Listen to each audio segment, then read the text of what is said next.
Hey guys, this is Anon, and I am just going to bring a quick gameplay to you. I just finished this, and I'm still shaking from it a little bit, so decided to just put it together real quick. Here on Mines, in my E5, against, as you can see, a whole slew of mediums. So that always uh, means it's going to be an exciting battle. We're also going to ignore my two little bits of frustration that I vent, because obviously when we are down this many mediums, we shouldn't bother trying to rush up to the hill.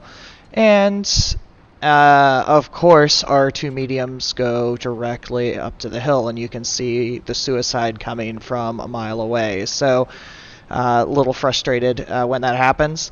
So in a battle like this, I'm kind of waiting to see where it goes. Yeah, obviously there's my vent there, and I'd do it one more time later, so apologize for that. I'm originally thinking I'm going to pop over to the snipe spot, not to necessarily snipe, but to kind of see where the mediums go, and also see if any of the red team goes to Lighthouse, because it'll let me start to pick them off. I'm really just only thinking if we're going to win this game, it's going to be kind of in the late game, so I'd rather keep everybody close together. That was because the 62 is venting at his team when we're screaming for him not to go up there. Luckily, the 54 doesn't get himself killed.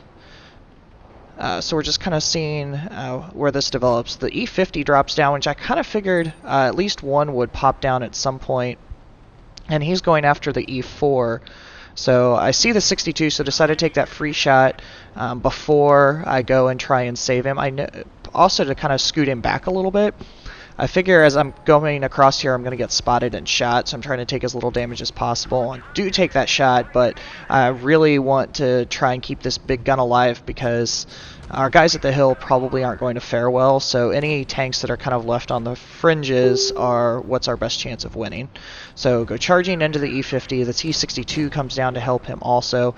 I'm actually trying to ram him there, but he scoots back. At this point, the E4 is probably not going to survive, but no matter what, the 62 has to go. I'm watching the map, and I see the rest of the battles unfolding pretty much exactly how you would expect, with our guys trying to push up the hill, but getting shot down at. I try and track the T62 by ramming him, but unfortunately I just get tracked, and he gets a nice lucky gunshot, so I had to use both my repair kits pretty quickly. Luckily, the great traverse speed of the E5 means he's not going to get me. And so here's the 54 that started the battle, and he's got this this E100 all turned around. He is actually my hero in this game. He manages to really keep this E100 bottled up and help me later on. So wherever you are, thank you. You did a great job. So I'm keeping an eye in between shots, poking in to see how our team is faring. I see they're low health.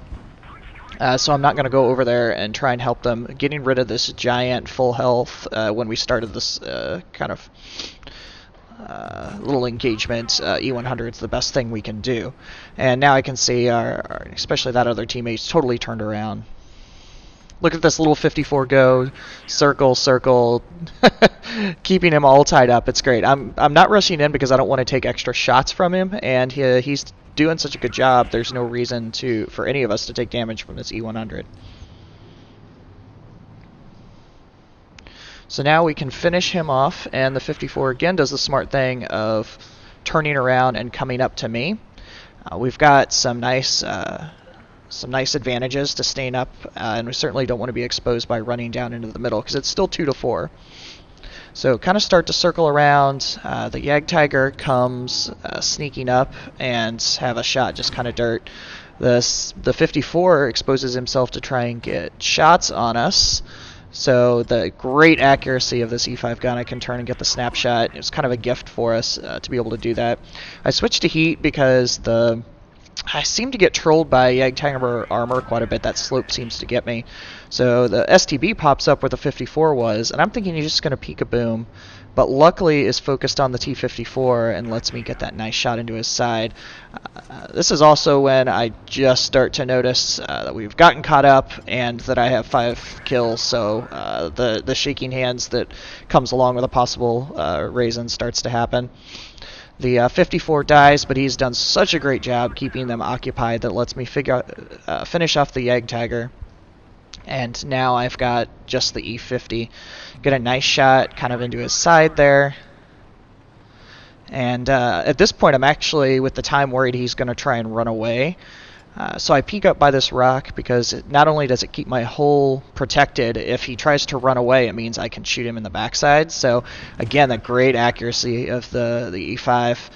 Not a tank I play a lot, but when I do, it's really for the gun. So just hoping for these mantlet shots and that he doesn't run. Really get a pretty nice lucky shot there. So that's actually my first 7-kill tier 10 game. Got quite a few in other tiers, but the first time it's happened in this battle. And I think it's there was some luck involved there for sure. And Mine's battle where they were down by that many mediums, but also a good example of how you can handle it and trying to stay on the backside and let the mediums make the mistakes for you. So I thought it was a great game, and I think we handled it pretty well, so hopefully you enjoy.